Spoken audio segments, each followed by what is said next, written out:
The number was right. The math checked out. The spreadsheet said I was ready. And I believed it. What I didn't know was that the spreadsheet only answers one question. And retiring early asks about 20 more. 6 years later, I'm not here to tell you early retirement was a mistake. It wasn't. But there are things I wish someone had said to me. Not to stop me, but to prepare me better than I was. The mistake that cost me the most wasn't financial. That part comes later. Before I left, I had what most people in this position have: a solid savings rate, a clear FI number, a portfolio I'd been building for over a decade. I ran the projections. I stress tested the scenarios. I felt a level of certainty I hadn't felt in years. And when I hit the number, I quit. Not impulsively, deliberately. With a plan. What followed wasn't chaos, but it also wasn't what I expected. There was friction I hadn't modeled. Variables I'd overlooked, not because they were hidden, but because I wasn't looking for them yet. I underestimated one invisible variable in particular. We'll get there. Here's the belief most serious savers carry into early retirement. If the math works, everything works. It's a reasonable belief. You've spent years building toward a number. The discipline was real. The sacrifice was real. When the number arrives, it feels like the finish line. But retirement math solves for portfolio survival. It doesn't solve for psychological stability. It doesn't solve for the week you wake up and have no structure, no obligation, no external purpose, and realize you don't quite know what to do with that. This wasn't a spreadsheet issue. This was something else entirely. And if you're within 2 or 3 years of your own number, this is worth sitting with before you get there. Wish number 1, the cash buffer I thought I had wasn't the cash buffer I needed. Most early retirement frameworks recommend holding 1 to 2 years of expenses in cash or cash equivalents. I held about 14 months. I thought that was enough. What I didn't account for was the psychological weight of drawing from a portfolio during the first year. Even when markets were performing, spending felt different than earning. Every withdrawal felt like subtraction. The buffer I needed wasn't just financial, it was psychological. 3 years of cash coverage would have changed how I felt about spending, not just how I calculated it. Wish number 2. Healthcare planning required more attention than I gave it. I ran numbers on healthcare, and then I thought I understood the exposure. What I underestimated was variability. Premiums change, deductibles shift. Coverage gaps appear in years you don't expect them. Over a 6-year period, my actual healthcare costs diverged from my projections in ways that would have been disruptive without margin built in. If you're planning early retirement before Medicare eligibility, build more slack into healthcare assumptions than your current projections reflect. Not as fear, as structural honesty. Wish number 3. Spending psychology is more complicated than spending math. Your withdrawal rate is a ratio. What it doesn't capture is how spending feels across different years. Some years, I spent less than projected. Not because I was disciplined, because I was hesitant, uncertain, reluctant to draw down in ways I couldn't fully articulate. Other years, unexpected categories emerged: home maintenance, health events, family obligations, that weren't in the original model. The pattern wasn't random, but it wasn't foreseeable either. What I wish I'd known: budget categories shift over a long retirement. The structure you build at the start is a living system, not a fixed contract. Wish number 4. Identity adjustment takes longer than financial adjustment.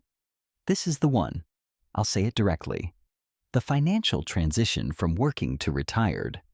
That happened within the first 6 months.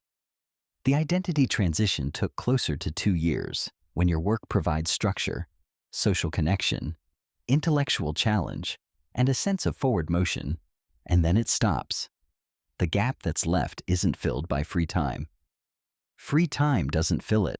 What fills it is intentional design, new systems, and new commitments, new ways of measuring progress that aren't salary-based or career-based.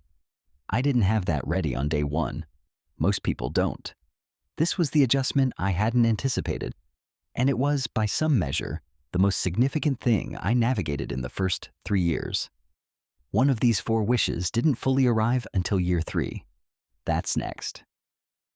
Wish number 5. Sequence of returns risk is real, and the first 5 years matter more than any other window. You've probably encountered this concept, but understanding it as a concept is different from managing it as lived experience. The first 5 to 7 years of early retirement carry disproportionate weight. Poor returns in that early window, combined with ongoing withdrawals, can compress a portfolio in ways that are difficult to recover from, even if long-term average returns normalize. What I wish I'd understood more concretely, my withdrawal strategy in years 1 through 5 needed to be more flexible than my strategy for years 15 through 20. Not the same plan applied uniformly, a tiered, adaptive approach.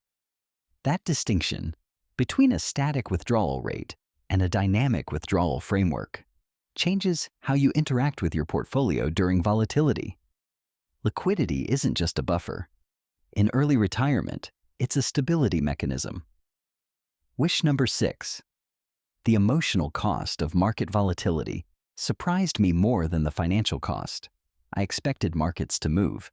I'd modeled downturns. I believed I was prepared. What I wasn't prepared for was watching a portfolio decline when I had no income replacing what was leaving. During accumulation, when a market drop is uncomfortable, but you're still adding. The contribution cushions the psychology. In early retirement, you're only withdrawing. The direction feels one way. The rational response is to stay the course, and I did. But the emotional weight of that, the sustained attention it required, was higher than I'd anticipated. This is why behavioral stability matters as much as portfolio construction. You can have the right allocation and still struggle with the experience of living through drawdowns as a retiree. If you haven't stress-tested your emotional response to this, not just your financial plan, it's worth doing before you cross the line.